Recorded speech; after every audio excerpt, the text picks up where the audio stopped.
बिस्मिल्लाहिर्रहमानिर्रहीम, अस्सलाम वालेकुम। 5 पॉडकास्ट के साथ आपका होस्ट तलहा अनवर हाजिर खिदमत है।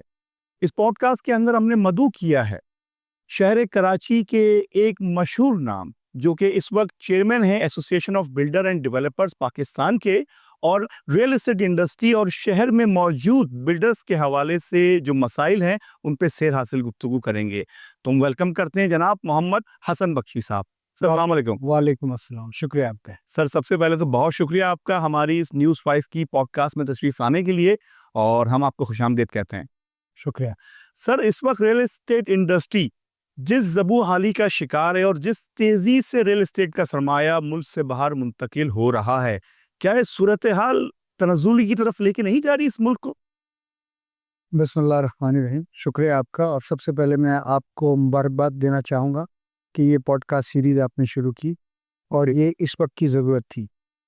देखिए, जो आपने सवाल किया इसमें कोई दो राय नहीं है। पिछले 3 साल से, साढ़े 3 साल से रियल एस्टेट कंस्ट्रक्शन इंडस्ट्री बहुत चैलेंजिंग टाइम फेस कर रही है। ना सिर्फ कोई नए खातिर ख्वाह प्रोजेक्ट नहीं आ रहे हैं, बल्कि पुराने चलते हुए प्रोजेक्ट भी तकरीबन पूरे पाकिस्तान में 50 से 60% बंद हो गए हैं। इसके अलावा जो प्लॉट्स और ज़मीनों के प्राइस हैं वो भी 25-30, कहीं-कहीं 40% डाउन हो गए हैं। और इसकी काफ़ी वजूहात हैं। इसमें से चंद मैं यहाँ ज़िक्र करना चाहूँगा। एक तो गवर्नमेंट ने इस सेक्टर को over tax and over documented कर दिया है, विच दे रियलाइज नाउ कि ये गलत हो गया और अब वो उनको चीज़ों को सीधा करने जा रहा है। इसके अलावा हुकूमत चेंज हुई, नई हुकूमत आई, election, political instability, high inflation, bank rate interest बढ़ गए, सब लोगों ने बैंकों में पैसे डाल दिए, सो कारोबार से पैसे निकल गए। और एक नॉन कंटिन्यूएशन ऑफ पॉलिसीज़। पिछली हुकूमत की प्रायोरिटी थी हाउसिंग। हर थर्सडे हम प्राइम मिनिस्टर साहब से मिलते थे और वह हाउसिंग पे बात करते थे और उसकी मुश्किलात का हल ढूंढते थे फेडरल सेक्रेटरीज को बिठा के। 3 साल में हमने ये नहीं देखा, बट पिछले महीने हमने देखा कि शहबाज शरीफ साहब ने एक टास्क फोर्स बनाई जिसमें मैं भी मेंबर हूँ, और वो हमसे भी मिले और वो अब कुछ बेहतरी की तरफ चीज़ों को ले जाना शुरू कर रहे हैं। बैंक में जब इंटरेस्ट रेट बढ़े 8% से 25% तक, इसका भी बहुत नेगेटिव इम्पैक्ट सिर्फ हाउसिंग एंड कंस्ट्रक्शन को नहीं आया, तमाम पाकिस्तान की इंडस्ट्री को उसका एक नेगेटिव इम्पैक्ट आया, जो अब माशाल्लाह ताला अब इंटरेस्ट रेट नीचे हुए हैं और 29 ट्रिलियन रुपए बैंक में पार्क्ड हैं। और ये अगर हमने सही हैंडलिंग की तो ये पैसा बैंकों से निकल के पाकिस्तान के बिजनेसेस में लगेगा, पाकिस्तान की इकॉनमी में लगेगा, जिससे एम्प्लॉयमेंट भी क्रिएट होगी, इकोनॉमिक एक्टिविटी भी क्रिएट होगी और गवर्नमेंट ऑफ पाकिस्तान को रेवेन्यू भी मिलेगा। तो हम सब इस पर भी फोकस हैं कि किस तरह गवर्नमेंट को रियलाइज़ करवाएं कि ये 3 साल, चाहे वो एक सैलरीड पेश आदमी हो, चाहे वो इंडस्ट्रियलिस्ट, चाहे वो कोई प्रोफेशनल हो, चाहे वो बिल्डर हो, सब ने डिफिकल्ट टाइम गुजारा है।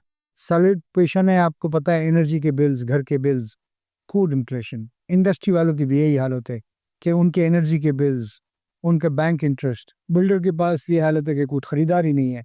वो आदमी अपना घर के बिल पूरे करे, खाने की चीज़ें पूरे करे, बच्चों की चीज़ें पूरे करे, या वो आदमी हमको अपनी इंस्टॉलमेंट दे। इसी तरह 140 से डॉलर 330 हुआ, सारी फीजिबिलिटी आउट हो गई। कोई दुनिया का ऐसा कारोबार नहीं है जिसमें आप 120% एक साल में इन्फ्लेशन डालते हैं, 10% डालते हैं, 8% डालते हैं। सो मैं समझता हूँ कि अब वक्त आ गया कि इन चीज़ों का तदारुक किया जाए और लोगों को आसानियाँ फराहम की जाए। बख्शी साहब, बड़े सैर हासिल आपने गुफ्तगू की, लेकिन इस गुफ्तगू के साथ जो हम लोगों के तासुरात रिकॉर्ड करते हैं, उनसे सुनते हैं, उनका ये शिकवा है कि बिल्डर हजरात जब प्रोजेक्ट को बुक कर रहे होते तो 3-4 साल का वक्त देते हैं, मगर वो प्रोलॉन्ग होता होता 8 से 10 साल पे मुहित हो जाता है। तो सर, इसमें भी तो आप एक देखिए कि लॉस आ रहा है हमारे सारिफ को, जो कि उस वक्त बुकिंग करा रहा है। तो डू यू थिंक कि इसका कोई तदारक हो सकता है? आपने जो बात की सही है और I am not going to defend this, however I would like to add here. तो देखिए, जो हमारे किस तरह कारोबार होता है, हमारा कारोबार ये होता है कि मैंने प्लॉट लिया, नक्शा पास कराया और मैंने लॉन्च कर दिया। जो मेरे पास एडवांस बुकिंग आएगी उससे मैं बिल्डिंग बनाता हूँ। यहाँ बैंक फैसिलिटी नहीं देते, ना बिल्डर को देते हैं, ना कस्टमर को देते हैं। बहुत शाय हैं बैंक इस सेक्टर में पैसे लगाने के लिए, क्योंकि फोरक्लोजर लॉ उनको सूट नहीं करता। सो ये जो कंस्ट्रक्शन की पेस है ये डिपेंडेंट है उस इंस्टॉलमेंट पे जो आपने और मेरे कस्टमर ने दी है, क्योंकि पिछले 2-4 साल 5 साल हालात ऐसे डिफ़िकल्ट रहे हैं कि वो लोगों की, मैंने कहा कि अगर एक ज़माने में हम जब कैंसिल करते थे तो लोग कहते थे कैंसिल नहीं करें पैसे ले लें, आप कहते हैं पैसे वापस भेजो यार। ये हालात रहे हैं। सो हमारे लोगों की भी गलतियां हैं, डिलेज हैं, हाउएवर कस्टमर भी पैसे नहीं दे रहे। मेरे ख्याल में बीच में तो 25% रिकवरी नहीं हो रही थी, जो मतलब अगर 100 रुपये मेरे पास आए हैं तो 20 रुपये 25 रुपये भी नहीं आ रहे थे, तो मैं कैसे बिल्डिंग बनाऊंगा। सर, जो रियल एस्टेट का शोबा है, इसके अंदर जो बिल्डर्स काम कर रहे हैं, उनसे जब बातचीत होती है, गुफ्तगू की जाती है, तो वो ये कहते हैं कि उनके लिए सरकारी इदारों के अंदर मुश्किलातें पैदा की जाती हैं, रुकावटें दी जाती हैं और मुख्तलिफ लोगों की तरफ से उनको हिरासा भी किया जाता है। इस फोरम पे आप भी आवाज़ उठा चुके हैं, तो ये कितनी सच्चाई रखती है अपने अंदर इस बात के? ये 100% सही है, अगर आप मुझे इजाज़त दे तो 150% सही। कि देखिए, हमेशा ना कियोस पैदा करने से, कन्फ्यूजन पैदा करने से चंद लोगों का बहुत फ़ायदा होता है। अनफॉर्चुनेटली हमारी जैसी डेवलपिंग कंट्री में ये मोडस ऑपरेंडी है कि इस तरह काम किया जाए। अब इसका हल क्या है? Let's talk about the solution. दुनिया में जब डिजिटलाइजेशन हुआ डिपार्टमेंट गवर्नमेंट में, तो ह्यूमन टू ह्यूमन कॉन्टैक्ट ख़त्म हो गए और 2030 में दुबई में गवर्नमेंट डिपार्टमेंट ख़त्म हो रहे हैं। Your mobile app is your government department. So हमें भी डिजिटलाइजेशन की तरफ जाना पड़ेगा, क्योंकि अगर ह्यूमन टू ह्यूमन कॉन्टैक्ट आप नहीं ख़त्म करेंगे तो रिश्वत का बाजार कभी ख़त्म नहीं। बख्शी साहब, आप कहते हैं कि चीज़ों को चैनलाइज़ किया जाए, डिजिटाइज़ किया जाए, लेकिन जनाब यहाँ तो मामला ये है कि जब तक कागज़ के नीचे पहिए ना लगाए जाए, फाइल चलती नहीं। तो ये आपको मुमकिन नज़र आता है कि इस सिनेरियो में मुमकिन हो इस हालात में? देखिए, हर चीज़ मुमकिन है अगर टॉप जिम्मेदारान ये फैसला कर लें कि बाय हुक और क्रुक हमने ये करना है, और जो इम्पेडिमेंट्स इसके रास्ते में लाएगा we'll take care of them. कोई मुश्किल काम नहीं है, विल होनी चाहिए, गोल सेट होने चाहिए और टाइमलाइन सेट होनी चाहिए।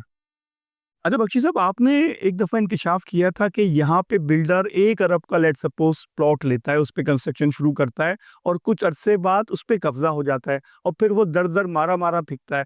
और इस सारी तगो-दो में ना सिर्फ़ बिल्डर परेशान होता है, जो उसके बुकिंग करवाने वाले लोग हैं वो परेशान होते हैं, अहले महल्ला कम्युनिटी परेशान होती है। तो सर, इन चीज़ों के लिए आपने किस-किस फ़ोरम पे अपनी आवाज़ उठाई है और कहाँ से आपको मुस्बित इशारे मिले? देखिए, इन चीज़ों के लिए हमने हर फोरम पे आवाज़ उठाई है, चाहे वो चीफ ऑफ आर्मी स्टाफ हो, चाहे वो बिलावल भुट्टो साहब हो, चाहे वो चीफ मिनिस्टर सिंध हो, चाहे कंसर्न मिनिस्टर हो, चाहे चीफ सेक्रेटरी हो, चाहे कमिश्नर कराची हो, चाहे डीजी रेंजर्स हो, चाहे कोर कमांडर कराची हो। देखिए, बात ये कि उस शहर में, उस सूबे में, उस मुल्क में तरक्की का ख्वाब ही रहेगा जहाँ पर इंसान की जान, माल और इज़्ज़त महफूज नहीं है। इसके साथ जहाँ पर रूल ऑफ लॉ नहीं होगा। सबसे आसान इन काबिज़ीन का काम ये था कि कब्ज़ा करते थे और मेरा मेंबर मेरे पास आता था और मैं कंप्लेन करता था एडिशनल आईजी के पास, मैं कंप्लेन करता था इन डिपार्टमेंट्स को जिनके मैंने नाम दिया। हाउएवर कोर्टों में 25-25, 30-30 साल फैसलों में लग जाते हैं। तब जाके मेरा मेंबर मजबूर होता था कि उन काबिज़ीन से जाके बात करे। बिल्कुल इसी तरह चल रहा था शहर कराची में, जैसे एक ज़माने में शॉर्ट टाइम किडनैपिंग चल रही। हाउएवर यहाँ मुझे बोलना ज़रूरी है कि जब से चीफ ऑफ आर्मी स्टाफ आए, जब से बिलावल साहब ने ये इशू टेकअप किया, तो अब माशाल्लाह से कराची में फ़िलहाल नए कब्ज़े की कोई शिकायत नहीं है। हमारे पास, कोई और इदारे के पास होगी तो मेरे इल्म में नहीं है, हमारे पास नहीं है। ये पुराने केसेस रिज़ॉल्व करने के लिए कमेटियाँ बनाई हैं, जिसको चीफ मिनिस्टर खुद भी हेड कर रहे हैं। एक कमेटी को इंटीरियर मिनिस्टर कर रहे हैं, एक कमेटी को, उसी कमेटी में हमारे एंटी करप्शन के मिनिस्टर भी हैं, और कोशिश की जा रही है उन चीज़ों को रिज़ॉल्व करें। जब तक वो रिज़ॉल्व करके लोगों को उनकी चीज़ें वापस नहीं मिलेंगी, तो देखिए कॉन्फिडेंस नहीं आएगा। आप 10 अच्छे काम कर लें, 2 बुरे काम 8 अच्छे कामों को ज़ीरो कर देता है। सो मैंने इनको कहा है, और we have been very clear and vocal about it, कि हम चाहते हैं कि मेरिट पे फैसले हों, हम चाहते हैं कि एक टाइमलाइन में फैसले हों, और हम चाहते हैं क्रिमिनल्स को सज़ा भी हो। बख्शी साहब, चेयरमैन आबाद होने के नाते आप एक वल्नरेबल शख्सियत हैं, आप बहुत से लोगों का सॉफ्ट टारगेट भी हैं और बहुत से लोग आपके ऊपर निगाह भी रख के बैठे हैं। आप अपनी सिक्योरिटी के हवाले से अपने आप को कैसे मैनेज करते हैं? कोई हुकूमती सतह से आपको कोई ऐसी मदद मिल सकी है अब तक? और नहीं जी, मैंने माँगी भी नहीं है, मुझे उन्होंने ऑफ़र भी नहीं किया है। हाउएवर मैं समझता हूँ कि अल्लाह ताला खुद ख़्याल रखता है अपने बंदों का। हम एक नेक काम के लिए लगे हैं और हम चाहते हैं कि शहर में ना सिर्फ बिल्डर का, अलॉटीज़ का भी फ़ायदा हो, वो जो इंडस्ट्रियाँ आज बंद हो रही हैं पूरे पाकिस्तान में उसका भी फ़ायदा हो, और एम्प्लॉयमेंट भी जनरेट हो। ये वो मकासद हैं कि किसी को किसी से इससे एतराज़ हो ही नहीं सकता। आप अपने पॉडकास्ट पे बुला लें, पॉडकास्ट पे, और किसी को भी मेरे सामने बिठा दें, किसी को भी बिठा दें, अगर वो इन चीज़ों से इख्तिलाफ़ कर सके। हम खुद कहते हैं कानूनी काम होना चाहिए, ये इल्लीगल, अनऑथराइज़्ड, अनअप्रूव्ड काम नहीं होना चाहिए। इस शहर की इंफ्रास्ट्रक्चर की तबाही की बड़ी एक वजह है।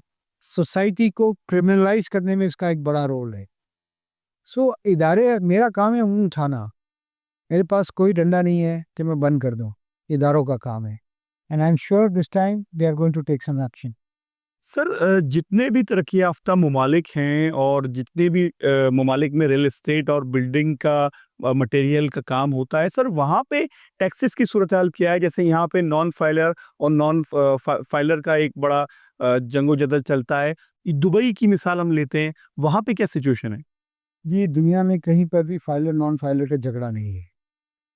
ट्रांसफ़र टैक्स दुबई में 4% है प्रॉपर्टी पे, हमारे यहाँ इस वक़्त फाइलर पे तकरीबन 16% है और नॉन फाइलर पे 36% है। 36% you talking? 6 of the value of the property. So क्यों कोई रजिस्टर करेगा? ये हमें एफबीआर ने एक हमारे को प्रेजेंटेशन दी। उन्होंने कहा कि हमने टैक्स तो बढ़ा दिए हैं, बट 50% ट्रांजैक्शन कम हो गई और टैक्स भी कम आ गया, क्योंकि लोग बताओ डिफरेंट रास्ते ढूंढ लेते हैं। उन्होंने पावर ऑफ अटॉर्नी पे ख़रीदना शुरू कर दिया, उन्होंने सेल एग्रीमेंट पे ख़रीदना शुरू कर दिया, उन्होंने रजिस्ट्रियाँ नहीं की। सो अब एफबीआर को रियलाइज़ हुआ है और फेडरल गवर्नमेंट को रियलाइज़ हुआ है कि now we are going to revisit, और ये अब 16% को बढ़ा दी, कहीं 5-4-5% पे हम लेके आएंगे। अरे बख्शी साहब, जब आप इस इंडस्ट्री की तारीख पे जाएं और पाकिस्तान बिलखुसूस शहर कराची के अवामिल पे निगाह रखें, तो कौन सा दौर हुकूमत या किस दौर में आपको लगता है कि ये रियल एस्टेट और बिल्डिंग का शोबा पनपा था, या किस में आपको आसानियां मिली, और कंपैरेटिवली अब क्या सिचुएशन नजर आती है आपको? देखिए, मैं बहुत 10-20 साल पुरानी बात तो नहीं करता, पर पिछली दौर हुकूमत में जब हाउसिंग प्रायोरिटी थी, जब पहली बार पाकिस्तान में एक आम आदमी को जो पहला मकान लेने जा रहा है, सब्सिडाइज रेट्स पे लोन मिला, जब पहली बार पाकिस्तानी ने कस्टमर को ये आराम दिया गया सोच में कि आपसे आपकी पैसे की सोर्सेज नहीं पूछी जाएंगी, आप मकान लें, ये आपका मुल्क है, आपका शहर है, यहाँ रहें। जब पहली बार पाकिस्तान में एक जहाँ 70 साल से एक सिलसिला चल रहा था कि हाई टेनोसी सिविल एविएशन और पीएफ देती थी, वो ख़त्म करके नेशनल असेंबली से हम नीचे लेके आए कि Sindh government, I mean SBCA, CDA, cantonment board, ये आपको अथॉरिटी देगी। जब पहली बार एक गरीब आदमी को बिला किसी इम्तियाज, बिला किसी ताल्लुक लोन दिया गया उसका मकान लेने के लिए, बिल्कुल उसी मॉडल पे कि वो 10-15% डाउन पेमेंट करेगा और बाकी रहते रहते उतनी एक साथ देगा जितना उस मकान की किराया है। दुनिया में ऐसे ही हाउस होते हैं ना, मतलब, वरना आप या जिस कमरे में लोग रहते हैं मकान नहीं ले सकते यार, 2 करोड़ रुपए कहाँ से लाएगा आदमी एकमुश्त। सो वो 2 करोड़ रुपए में उसको 10% डाउन देनी पड़ती है, वो भी वहाँ की गवर्नमेंट 5% देती है, और बाकी वो रहते रहते उतने पैसे देता है जितना उस फ्लैट का किराया है, ताकि वेल्थ क्रिएशन हो, ओनरशिप हो। सो वो मैं समझता हूँ बहुत अच्छा दौर था, और मैं उम्मीद रखता हूँ, देखिए, अच्छाइयों का कंपटीशन होना चाहिए, बुराइयों का नहीं। मैं शहबाज शरीफ साहब से भी उम्मीद रखता हूँ कि वो उस पॉलिसी से बेहतर पॉलिसी लाएंगे, उस दौर से बेहतर वो दौर लाएंगे, ताकि आज जो हमारा सरमाया दुबई की तरफ शिफ्ट हो रहा है, ना सिर्फ वो दुबई की तरफ जाना रुके, बल्कि जो गया हुआ है वो भी वापस आना शुरू हो जाए। सो ये let's give them a positive challenge, ये करें। ये मैंने आपको 10 चीज़ें बताई, आप 15 करके दिखा दें। बख्शी साहब, जैसा कि आपने बताया कि हाउसिंग का जो सिलसिला पिछले दौरे हुकूमत में आम आदमी के लिए शुरू हुआ था, सर इस वक्त तो मेरा ख्याल है उसकी बाज़-गश भी सुनने में नहीं आ रही। लेकिन हमने कुछ सुना है कि आपने इस हवाले से कुछ आवाज़ बुलंद की है, कुछ फ़ोरम्स पे बात की है। ज़रा आवाम की रहनुमाई के लिए ये बता दें कि अब क्या अपडेट है उसका सर? देखिए, हमने प्राइम मिनिस्टर टास्क फोर्स में मुझे मेंबर बनाया गया है और हमने यही कहा है कि सबसे ज़्यादा जो डिमांड है वो गरीब आदमी और दरमियाने तबके की आदमी की है, मकान की, through out Pakistan. I am not talking about Karachi. और बहुत अच्छी बात जो मुझे लगी कि ये प्राइम मिनिस्टर भी रियलाइज़ करते हैं। प्राइम मिनिस्टर ने उस मीटिंग में कहा, मैं बैठा हुआ था, कि I do not want to promote file business, however I want to promote construction business, जहाँ पर लोगों को रोज़गार मिले, जहाँ पर एक आम आदमी को उसका मकान मिले, जहाँ पर ये जो बंद फैक्ट्रियाँ होती जा रही हैं ये चलें, ओवर टाइम चले, ताकि एम्प्लॉयमेंट जनरेट हो। सो मैं समझता हूँ कि वही पॉलिसियों का तसलसल, कंटिन्यूएशन किसी हद तक होने जा रहा है। यस, हम ये भी समझते हैं कि हम आईएमएफ प्रोग्राम में हैं, कुछ शायद उतनी आसानी नहीं हो सकेगी जो पहले थी, बट बहुत सारी चीज़ें हम in the interest of this country, मेरे ख्याल में फेडरल गवर्नमेंट से, प्रोविंशियल गवर्नमेंट से, आर्मी अथॉरिटीज से, एसआईएफसी से बनवा लेंगे। बख्शी साहब, आबाद का जो फ़ोरम है, क्या वहाँ पे एक आम अलॉटी की दादरसी के लिए कोई शोबा कायम है कि अगर किसी बिल्डर के खिलाफ वो शिकायत दर्ज कराए तो उसकी कोई दादरसी हो सके? जी, हमारे यहाँ इन हाउस कंप्लेन कमेटी है और बहुत वाइब्रेंट है। और आपको ये जान के खुशी होगी, जितनी भी कंप्लेन आती है उसकी 80% कंप्लेन रिजॉल्व होती है अलॉटीज़ के फेवर में। अलॉटीज़ की फ़ेवर में? अलॉटीज़ के फेवर में, और उसमें कंप्लेन कमेटी जो है, उसमें हमारे मेंबर्स ही हैं, सीनियर मेंबर्स। और होता ये है कि अगर मेरी कंप्लेन आई तो वो मुझे बुलाते हैं। आपने कंप्लेन की, आपको भी बुलाया, दोनों को सुनते हैं। और फिर पीयर प्रेशर होता है ना, सब दोस्त होते हैं, जानने वाले होते हैं, एक ही बस कि यार ये कर्ज है।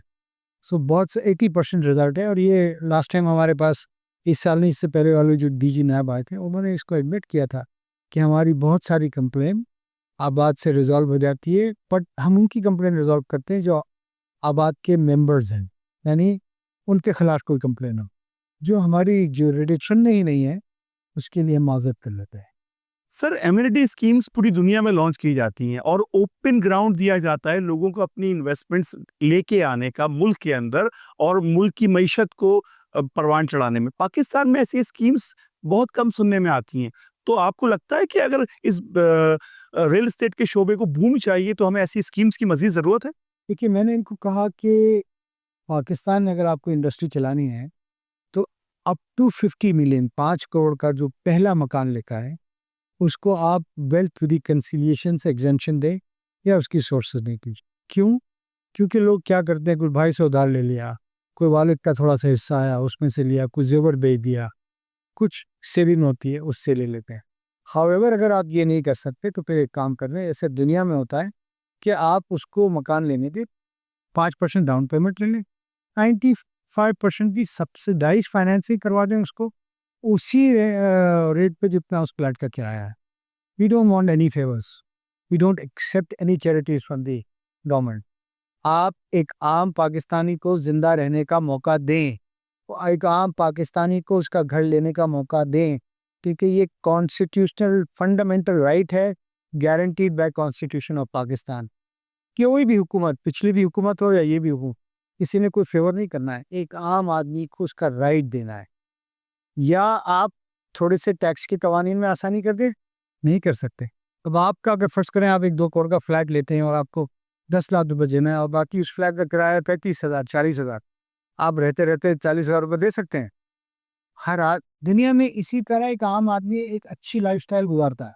बिल्कुल दुरुस्त कह रहे हैं। सर, आबाद का जो फ़ोरम है, वो डेफ़िनेटली एक आम बंदे की दाद-रस्सी और मदद के लिए काम कर रहा है। आबाद के इस फ़ोरम को आपने यूज़ किया है सर लोगों की हेल्प को, बिल्डर्स के मसाइल को हल करने के लिए। क्या मुस्तक़बिल में हम उम्मीद कर सकते हैं कि आबाद का फ़ोरम कुछ इससे भी बढ़ के करने जाए?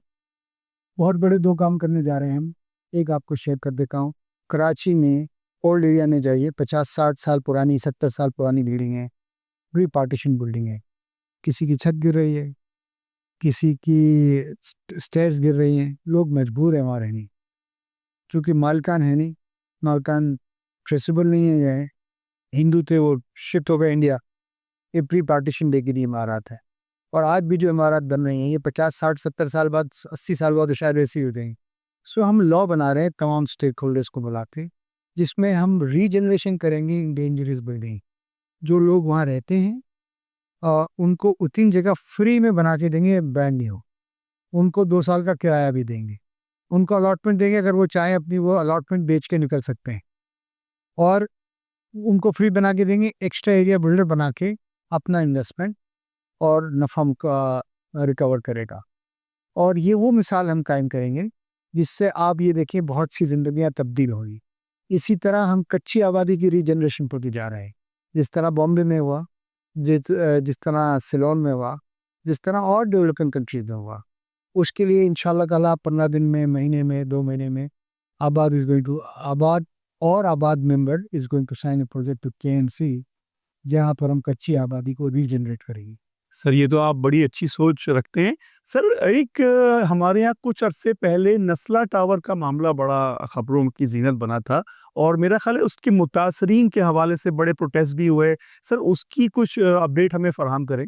उसकी भी अच्छी खबर है। तो खबर ये है कि सुप्रीम कोर्ट नस्ला टावर का जो लैंड है उसको ऑप्शन करने जा रहा है। सिर्फ थोड़ी सी देरी इसलिए हो रही कि जो एक्स्ट्रा लैंड है उसको एमलगमेट करके एक ही ऑप्शन करना है, और आबाद इसमें खुद पार्टिसिपेट करेगा। आबाद will be one of the buyers, और इंशाल्लाह ताला हम वहाँ पर वर्ल्ड क्लास सॉफ्टवेयर पार्क बनाएंगे और पाकिस्तान की एक्सपोर्ट में भी इजाफा करेंगे, और इंशाल्लाह ताला उसका शायद नाम भी हम आबाद मिसवा टावर रखें।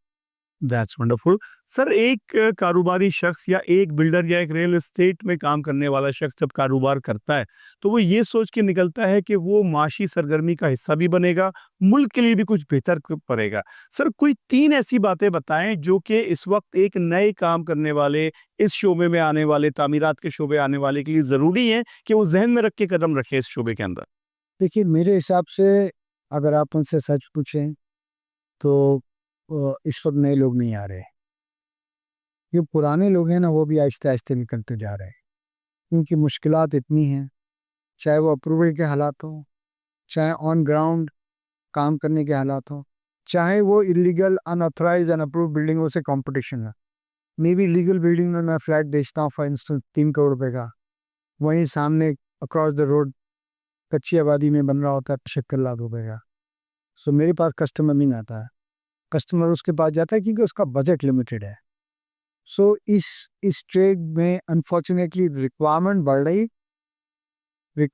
बढ़ रही है और काम करने वाले शहीद हो रहे हैं। हमने एक और प्रपोजल दिया सिंध गवर्नमेंट को, और वो भी बहुत ज़रूरी भी है और अच्छा भी है। हमने कहा कि देखिए, बहुत सारे नैब की केसेस लैंड की 2 नंबरी की वजह से है।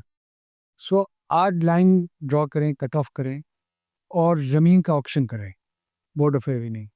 और जो ऑक्शन से हम हमारे हिसाब से मुतवक्का 500 बिलियन रुपए लैंड ऑक्शन से आ सकते हैं, जो कि हर साल आना, जो कि आज अंदर नीचे खुर्द-बुर्द हो रहे हैं। यानी मैं अपने जानने वाले को लैंड अलॉट कर देता हूँ 1000 रुपये गज़, मैं बिल्डर से लेता है 1 लाख रुपए गज़, तो वो 99,000 रुपये स्टेट को नहीं आ रहे, वो जा रहे हैं बीच में कहीं बट रहे हैं।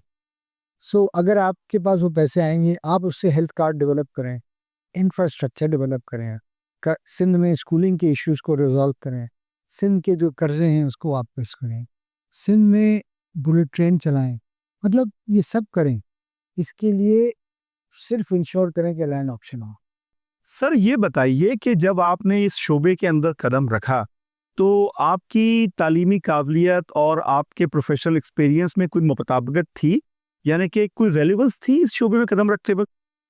देखिए, मैंने बीकॉम किया हुआ था गवर्नमेंट कॉमर्स कॉलेज से, और मैंने लॉ किया हुआ था एसएम लॉ कॉलेज से। बीकॉम आप कह सकते हैं बिजनेस से रिलेटेड था, बट लॉ तो मैंने इसलिए किया था, मैं समझता हूँ कि हर बच्चे ने लॉ करना चाहिए, बच्ची नहीं करना चाहिए, अपने राइट समझने के लिए। वरना इस शहर में आपको ज़िंदा रहना बहुत मुश्किल है, आज़ादी से ज़िंदा रहना बहुत मुश्किल है, क्योंकि आप जब तक आपके राइट नहीं होंगे तो समझ नहीं होंगे आपको, हर आदमी आपको मिल्क करता रहेगा। सो मैं तकरीबन आप समझे 30-35 साल से इस कारोबार में हूँ। अल्हम्दुलिल्लाह दूसरी मरतबा आबाद का चेयरमैन बना हूँ। इससे पहले सीनियर वाइस चेयरमैन और रीजनल चेयरमैन रहा हूँ। सो मुझे ऐसा लगता है कि पाकिस्तान में अभी भी बहुत पोटेंशियल है। कितना भी आप कहें कि क्या हुआ 72 साल में लूटा ये वो, बट अगर आज भी अगर हमें 5-10 साल सीधे दें, so we can always make a very good comeback. मैं हर इंटरव्यू में कहता हूँ कि मैं इतना कनेक्टेड भी हूँ। हाउएवर मेरे बच्चे को पाकिस्तान कराची में काम करना मुश्किल है कंस्ट्रक्शन का, उसको लंदन, उसको यूएस, उसको दुबई में काम करना आसान है, क्योंकि लॉज ईजी हैं, क्लियर है। बच्चे अब समझते हैं कि ब्लैक और वाइट, ग्रे कुछ नहीं समझते, और यहाँ हर चीज़ ग्रे पे चल रही है।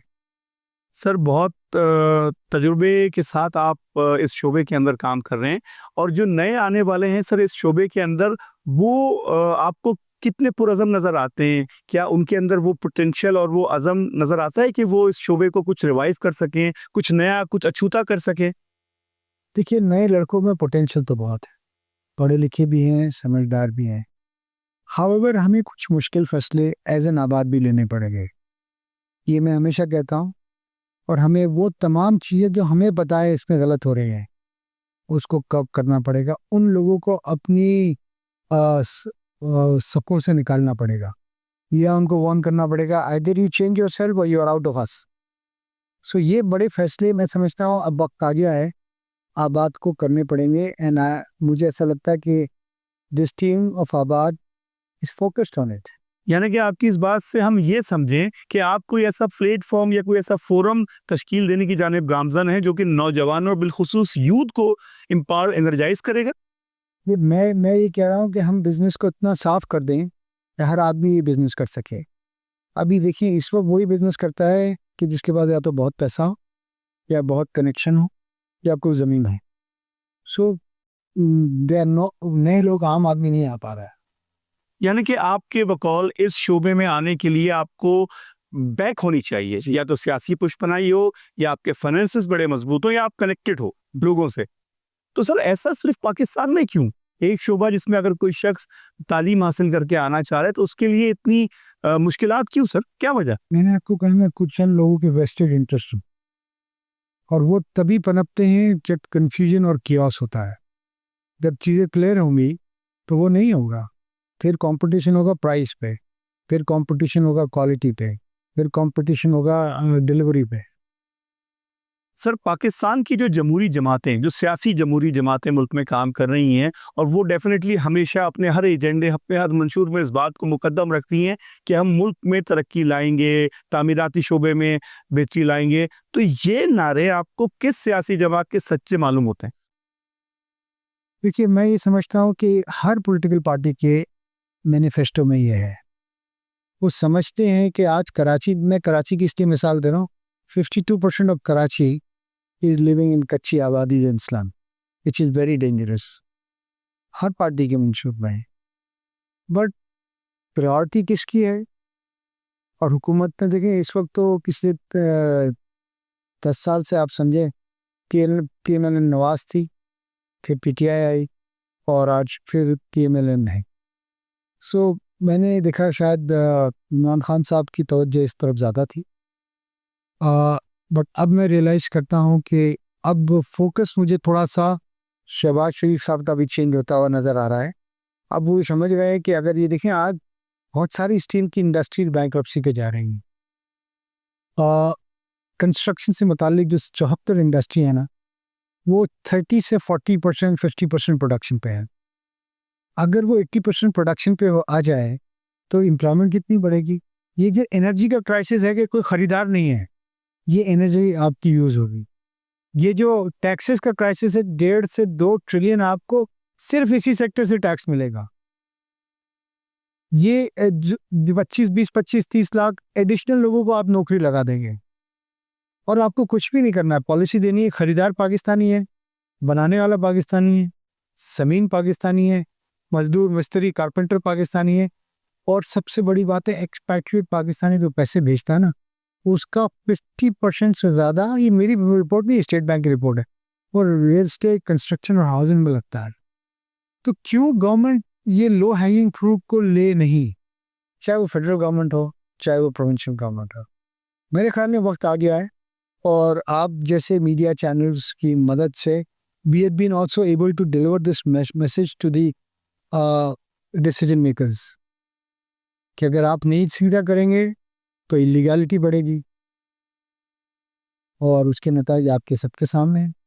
सर, बतौर एक कारोबारी शख्सियत, एक रियल एस्टेट बिल्डर, आपका ताल्लुक मुख्तलिफ लोगों से होता है। आप पॉलिटिशियन से भी मिलते हैं, इदारों के सरबराहान से भी मिलते हैं, और ब्यूरोक्रेसी से भी आपका रोज़ाना की बुनियाद पे ताल्लुक रहता है। इस शहर बिलखुसूस कराची की ब्यूरोक्रेसी के क्या हर्डल्स हैं जो आपको रोज़ाना की बुनियाद पे फेस करने पड़ते हैं? देखिए, मैं समझता हूँ कि इंटेग्रिटी के इश्यूज हैं, कैपेसिटी के इश्यूज हैं, और इसके साथ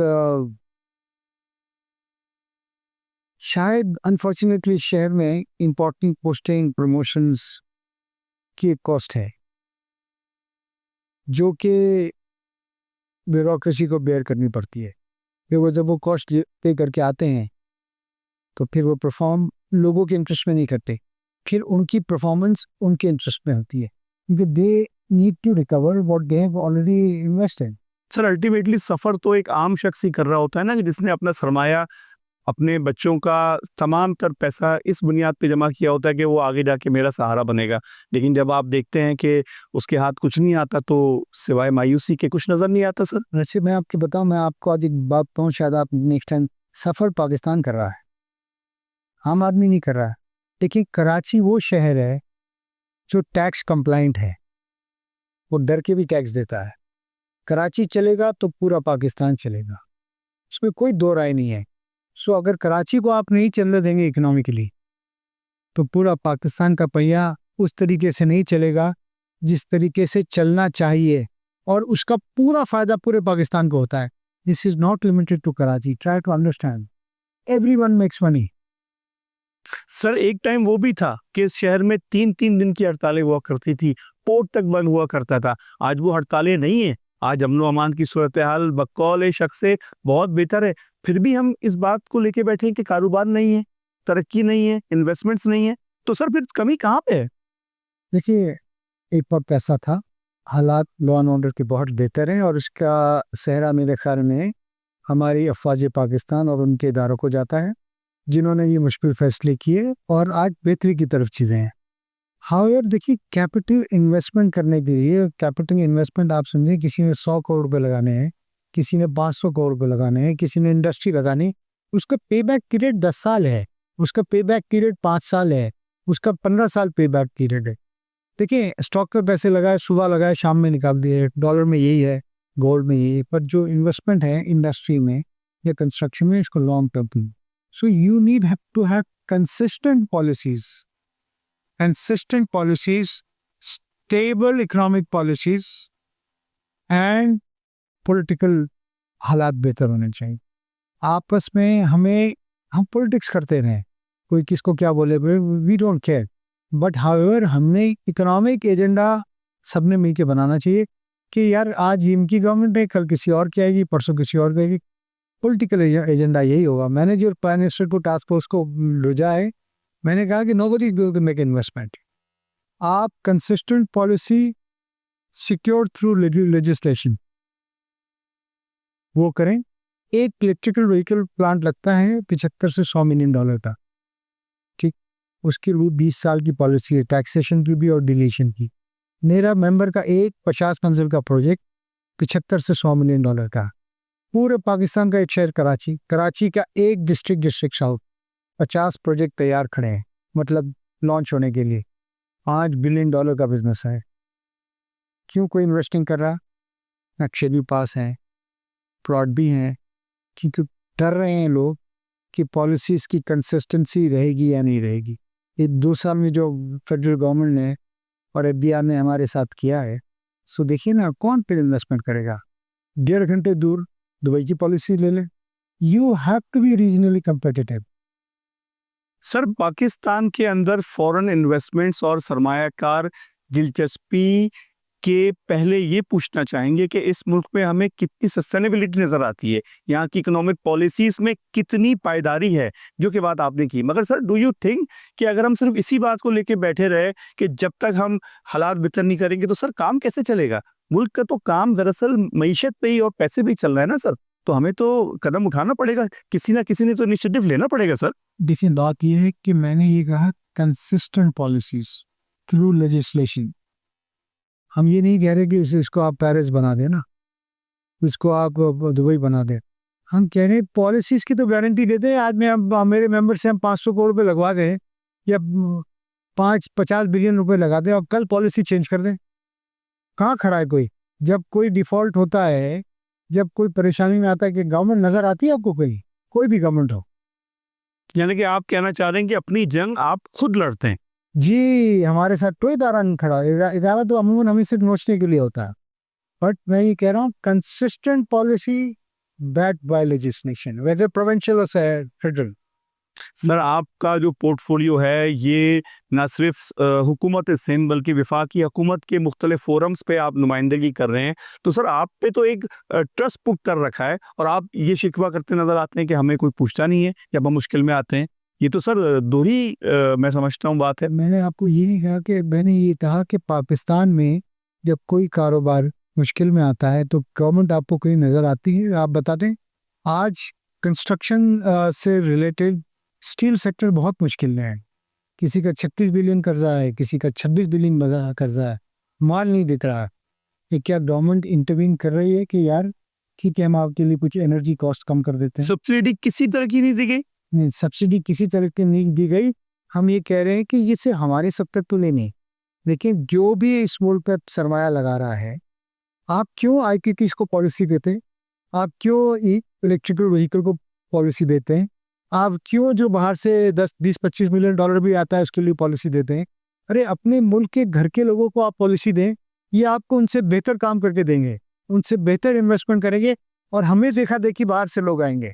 ये अब SIFC ने किया है, जो under the leadership of chief of army staff बनी है, कि वो लोकल इंडस्ट्रीज को प्रमोट कर रहा है, एक एक सेक्टर को ले रहे हैं। मेरी भी मीटिंग में तवक्का है। तो देखिए, ओनरशिप चाहिए, ओनरशिप चाहिए। We are born here, we are brought up here, we have made money here, we want to live here, we want to invest here, we want to grow here, we want to glow here. But if you are not going to give us chance, what am I supposed to do? Sir, glorify Karachi ने भी करना है, पाकिस्तान ने भी करना है। ये एक आजकल बड़ी गर्मा गर्म खबर है कि शहर में डंपर्स के औकाते कार और साथ ही साथ जो हैवी ट्रैफिक है सर, इसमें बहुत से तामीराती शोबे से मुतालिक भी डंपर्स जा रहे होते हैं। आप इस हवाले से अपने तहफ़्फ़ुज़ात कुछ रखते हैं सर? देखिए, 3 किस्म की कंस्ट्रक्शन से रिलेटेड हैवी ट्रैफिक है। डंपर्स हैं, उसके अलावा वाटर टैंकर हैं, और एक आप ये जो हमारे रेडी मिक्स किए हुआ है। इसमें कोई शक नहीं कि डंपर्स की रेकलेस ड्राइविंग की वजह से बहुत सारी अमवात इस शहर में हुई, और उससे एक भी मौत का निम्न बदल के अल्फाज नहीं है मेरे पास। यानी कि आप इसकी मजम्मत करते हैं जो अमवात हुई हैं। इसमें तो कोई दो राय नहीं है ना। देखिए, गवर्नमेंट को भी रियलाइज करना पड़ेगा कि भाई जो डंपर चला रहा है वो स्पेशली ट्रेंड हो चलाने के लिए। Not every Tom, Dick and Harry is going to drive a dumper. It's a big monster on the road. ठीक है, उसके पास लाइसेंस हो, उसके पास गाड़ी की फिटनेस हो। ऐसा नहीं कि ब्रेक बोलिए मारे और 50 फुट बाद ब्रेक लगे। ये तो काम गवर्नमेंट का है, और जब तक ये गवर्नमेंट नहीं करेगी तो भले बंद करे, दिन में रात नहीं करे। यस, हमने एक सवाल जरूर उठाया है कि रेडीमेक्स जो है गाड़ियाँ पिछले 5 साल में एक एक्शन हुआ है उसका, 5 years में, और वो स्लो मूविंग व्हीकल हैं। उनको आप इजाज़त दें, क्योंकि जब हम रात की भराई करते हैं तो देखिए पूरे मोहल्ले वाले डिस्टर्ब होते हैं। रात में एक्सीडेंट्स का डर होता है छत की भराई के लिए, वो क्वालिटी मेंटेन नहीं होती, केमिकल ये वो, अंधेरा होता है। सो इंशाल्लाह ताला हमने ये केस प्लीड किया, और मुझे उम्मीद है कि गवर्नमेंट विल रियलाइज़ कि जिन्होंने शहर में नुकसान नहीं किया है उनको तो एक एग्जम्पशन दिया जाए। जनाब हसन बख्शी साहब, आपने जो आज गुफ्तगू की, इससे हमें यकीनन इस बात की उम्मीद हो चली है कि शहर के लिए बेहतरी में आबाद अपना किरदार निभाने को तैयार है, और हम ये भी उम्मीद करते हैं कि इस शहर की बेहतरी के लिए कराची का हर रिहायशी अपना किरदार अदा करेगा। आज की ये पॉडकास्ट आपको कैसी लगी, इस हवाले से अपने तासुरात और अपनी आरा से हमको मुतला कीजिएगा, और हमें मौका ज़रूर दीजिएगा कि हम इसको बेहतर बना सकें।